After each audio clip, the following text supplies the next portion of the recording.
This is for a push side hinge right installation.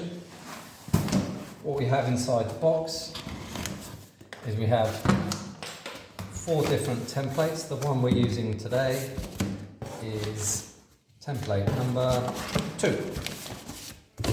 So you can see hinge right, push side.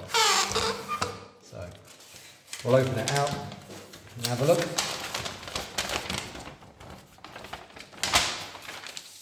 So what we have here, the top section, that's your actual physical template, and below it we have a list of all the instructions.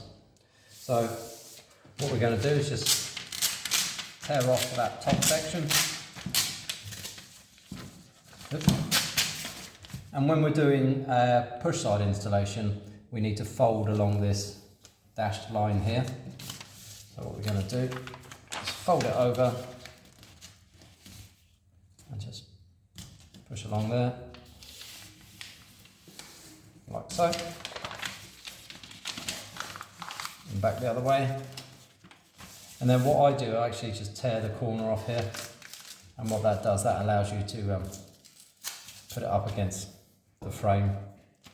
And when we're happy, we're going to have a look at the door and line it up and pilot drill the holes.